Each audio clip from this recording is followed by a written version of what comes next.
The physician who at our request gave us this letter has been kind enough to enlarge his views in another statement which follows. In this statement, he confirms what we who have suffered alcoholic torture must believe, that the body of the alcoholic is quite as abnormal as his mind. It did not satisfy us to be told that we could not control our drinking just because we were maladjusted to life, that we were in full flight from reality, or were outright mental defectives. These things were true to some extent, in fact, to a considerable extent with some of us. But we are sure that our bodies were sickened as well. In our belief, any picture of the alcoholic which leaves out this physical factor is incomplete. The doctor's theory that we have an allergy to alcohol interests us. As laymen, our opinion as to its soundness may, of course, mean little, but as ex-problem drinkers, we can say that his explanation makes good sense. It explains many things for which we cannot otherwise account. Though we work out our solution on the spiritual as well as the altruistic plane, we favor hospitalization for the alcoholic who is very jittery or befogged. More often than not, it is imperative that a man's brain be cleared before he is approached, as he has then a better chance of understanding and accepting what we have to offer. The doctor writes, "The subject presented in this book seems to me to be of paramount importance to those afflicted with alcohol addiction. I say this after many years' experience as a medical director of one of the oldest hospitals in the country treating alcoholic and drug addiction. There was, therefore, a sense of real satisfaction when I was asked to contribute a few words on a subject which is covered in such masterly detail in these pages.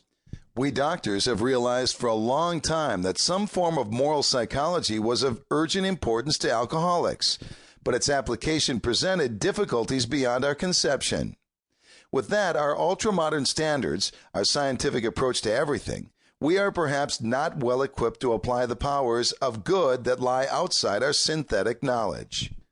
Many years ago, one of the leading contributors to this book came under our care in this hospital, and while here he acquired some ideas which he put into practical application at once. Later, he requested the privilege of being allowed to tell his story to other patients here, and with some misgiving, we consented.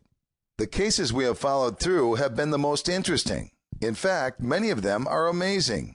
The unselfishness of these men, as we have come to know them, the entire absence of profit motive, and their community spirit is indeed inspiring to one who has labored long and wearily in this alcoholic field. They believe in themselves, and still more in the power which pulls chronic alcoholics back from the gates of death. Of course, an alcoholic ought to be freed from his physical craving for liquor, and this often requires a definite hospital procedure before psychological measures can be of maximum benefit.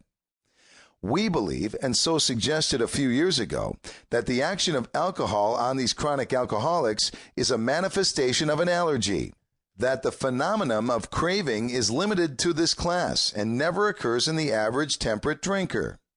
These allergic types can never safely use alcohol in any form at all, and once having formed the habit and found they cannot break it, once having lost their self-confidence, their reliance upon things human, their problems pile up on them and become astonishingly difficult to solve.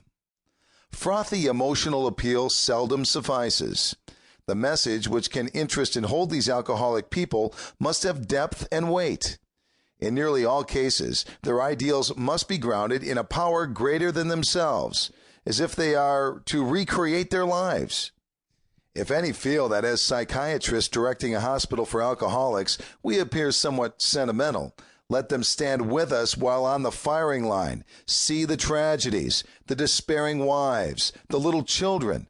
Let the solving of these problems become a part of their daily work, and even of their sleeping moments. And the most cynical will not wonder that we have accepted and encouraged this movement.